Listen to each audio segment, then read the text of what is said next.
اور آپ کے استاذ کو بھی مبارکباد دیتا ہوں. اتفاق سے میں ان کا بھی استاذ ہوں. تو اللہ تبارک و تعالیٰ جو ہے اس کی برکتوں سے آپ لوگوں کو جو ہے متمتع اور بہرور کرے اور مزید علم دین کے حصول کا شوق عطا فرمائے. اسلام میں بنیادی طور پر علوم کی کوئی تقسیم نہیں ہے. آپ یہ جانیے کہ سائنس جو ہے وہ اللہ تبارک و تعالیٰ کے بنائے ہوئے ان قوانین کا نام ہے جسے اس نے اپنی اس کائنات میں جاری و ساری کیا ہے. ہم سائنس بناتے نہیں ہیں، نہ یورپ نے سائنس کو بنایا ہے، بلکہ ہم اللہ کے بنائے ہوئے ان قانون کو جاننے کی کوشش کرتے ہیں، ان کو انوینٹ کرنے کی کوشش کرتے ہیں کہ پانی اوپر سے نیچے کیوں بہتا ہے، ہوا جو ہے وہ کم دباؤ سے زیادہ دباؤ سے کم دباؤ کی طرف کیوں جاتی ہے، اور یہ کائنات کے جو مختلف جو ہے اشیاء ہیں، مادے ہیں، میٹرز ہیں، ان کی حقیقت اور ماہیت کو جاننے کی کوشش کرتے ہیں.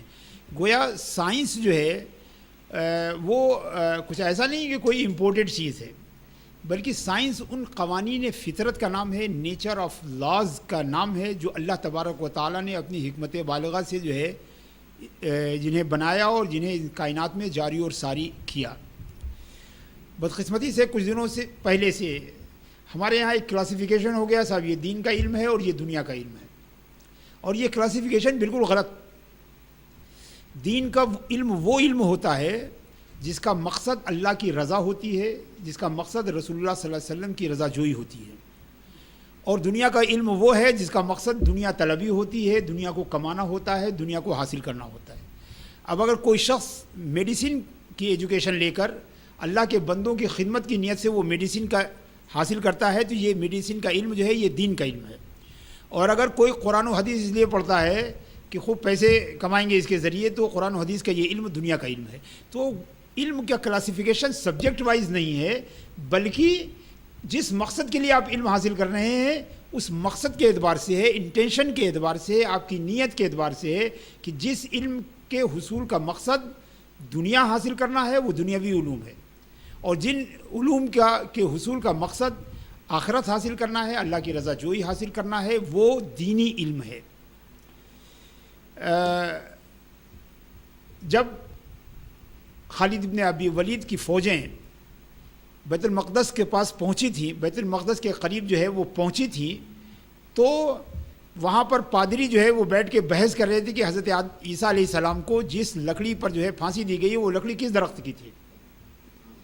آپ سمجھ رہے ہیں؟ اور آپ کو بالکل ملتا جلتا واقعہ بتاؤں، آپ مولانا کی زبان سے اس طرح کی باتیں نہیں سنیں گے، سمجھے، کہ جب روس کی فوجیں جو ہے 18 سینچری کے شروع میں جو ہے جب تاشقند کے دروازے پر آئی تھی، تو تاشقند کے بادشاہ نے کہا تھا کہ چونکہ ہم اس فوج سے لڑ نہیں سکتے ہیں لہٰذا ختم خواجگان کرتے ہیں اور انشاءاللہ اس کی برکت سے یہ روسی ہار جائیں گے. تو یہ نیچر جو ہے وہ ایک ہی ہے، جو مسلمانوں کے حق میں ہوا وہی مسلمانوں کے خلاف بھی کیا. اس کو سمجھیے، اس میں اللہ تبارک و تعالیٰ کی، آپ یہ چاہیں کہ آپ یہاں فاتحہ پڑھ کے اور اللہ کے نیچر میں جو ہے کوئی تبدیلی پیدا کر رہے ہیں تو کبھی کامیابی نہیں ملنے والی ہے. اس کو سمجھیے، یہ ہمارا اپروچ جو ہے وہ علمی ہونا چاہیے. پڑھنے کا مقصد یہ نہیں ہے کہ پڑھنے کا مقصد یہ ہے کہ ہمارے اندر دقیانوسی پیدا ہو، ہمارے اندر بیکورڈنیس آئے، اور اسلام بنیادی طور پر یہ ہے نہیں، تو ہم نے بنا دیا. اسلام اپنے نیچر کے اعتبار سے نہیں ہے. اللہ تعالیٰ نے قرآن ہی میں کہا ہے، جس میں نماز، روزہ، حج، زکوٰۃ بتایا ہے، اسی میں کہا ہے کہ وَسَخَّرَ لَكُم مَا فِي الْأَرْضِ جَمِيعًا، یہ کائنات زمین اور آسمان کے درمیان جو چیزیں ہیں میں نے انہیں تمہارے لیے مسخر کیا ہے. مسخر کا مطلب کیا ہے کہ آپ اپنے ایکسپریمنٹ کے ذریعے، اپنے غور و فکر کے ذریعے ان قوانین کو جان سکتے ہیں اور ان قوانین سے فائدہ اٹھا سکتے ہیں، اس قوانین سے فائدہ اٹھا سکتے ہیں. تو یہ اس کو سمجھیے کہ اللہ تبارک و تعالیٰ کہ دین کا مقصد یہ ہے کہ ہم ان تمام علوم کو حاصل کریں جن کے ذریعے ہم اپنی آخرت اور اپنی دنیا بنا سکتے ہیں، جس کے ذریعے ہم اللہ کی رضا جوئی حاصل کر سکتے ہیں. آپ دیکھیں کہ 17 سینچری میں اسلام آیا، اور 17 سینچری سے لے کے 14 سینچری تک مسلمان سائنس اور ٹیکنالوجی میں دنیا بھر میں سب سے آگے تھے. اور یہی وہ زمانہ تھا جب مسلمان قرآن، حدیث، فقہ میں بھی سب سے آگے تھے. اب آپ دیکھیے کہ اور جب 14 سینچری سے لے کر آپ اب تک کی آ جائیے 14 سینچری سے لے کے آپ 20 سینچری تک آئیے، یہ وہ پیریڈ ہے جس میں مسلمان جو ہے وہ نہ صرف جو ہے جسے ہم دنیاوی علوم کہتے ہیں نہ صرف ہم اس میں پچھڑے بلکہ دینی علوم میں بھی پچھڑ گئے. اب کوئی احیاء علوم الدین نہیں لکھی گئی پچھلے 700 سال میں، کوئی بھی جو ہے ہدایہ نہیں لکھی گئی، کوئی بھی اس طرح کی کتابیں جو ہے الوحود المحمدیہ کے نام سے نہیں لکھی گئی، کوئی غنیۃ الطالبین یا کشف المحجوب تیار نہیں ہوئی. ایسا نہیں ہے کہ صرف ہمارے پاس سے جابر ابن حیان، ابن حیثم اور ایسے بڑے سائنٹسٹ ہی نہیں گئے بلکہ بڑے بڑے علماء بھی چلے گئے. پتہ چلا کہ جب یہ آتے ہیں تو دوسرا بھی آتا ہے، جب ایک جاتا ہے تو دوسرا بھی جاتا ہے. لہٰذا یہ تصور بالکل غلط ہے کہ ہم دین اور دنیا کو الگ کریں. اگر ہم دیکھیں تو کیا اس میں کسی کو اختلاف ہو سکتا ہے کہ 14 سینچری تک جب مسلمان کا گولڈن پیریڈ تھا سائنس اور ٹیکنالوجی میں، تو وہی ان کا گولڈن پیریڈ تھا کتاب و سنہ میں بھی وہی گولڈن پیریڈ تھا. اور جب وہ سائنس میں پچھڑے تو ہم دیکھتے ہیں کہ وہ علوم دین میں بھی پچھڑ گئے. وجہ کیا ہوتی ہے کہ آدمی پچھڑتا ہے، ایسا نہیں ہے کہ کوئی اس میں پچھڑتا ہے اور اس میں نہیں پچھڑتا. پچھڑا پن جو ہے ایک ٹینڈنسی ہے، بیکورڈنیس جو ہے وہ ایک ٹینڈنسی ہے. جب یہ ٹینڈنسی طاری ہوتی ہے تو ہر علم و فن میں آدمی پیچھے چلا جاتا ہے. اس کو سمجھیے، پہلے کوئی ہارنے کے لیے تیار ہوتا ہے پھر جیتنے والا پیدا ہوتا ہے.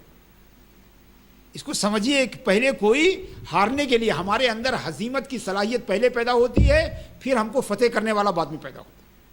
تو بنیادی طور پر یہ بے حد ضروری ہے کہ اس بات کو ہم لوگ سمجھیں، اس بات کو ہم لوگ جانیں. آپ سوچئے کہ ہماری مادری زبان اردو ہے. میں سمجھتا ہوں کہ ہندوستان کی کوئی ایسی زبان اتنی غریب، اتنی پور، اتنی جو ہے بیکورڈ کوئی زبان نہیں ہے جس میں سائنس کے 2 جرنل نہیں نکلتے ہیں.